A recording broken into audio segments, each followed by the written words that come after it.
बिहारी ज्यादा होशियारी नहीं, वरना खोपड़ी उड़ा लूंगा, समझा? बंदूक की गोली और बिहारी की बोली बहुत खतरनाक होती है। निकलते ही सामने वाले में छेद कर देती।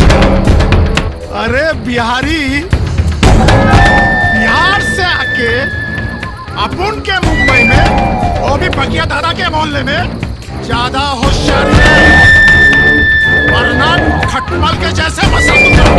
तेरे को डर नहीं लगा? नहीं लग रहा है डर तेरे को? डर तो उस दिन खत्म हो गया था जिस दिन मेरी माँ ने मुझे पैदा करके मुस्कुरा के कहा था मर्द पैदा हुआ है। तेरी माँ भी डरेगी जब तू मरेगा। Subscribe now and press the bell.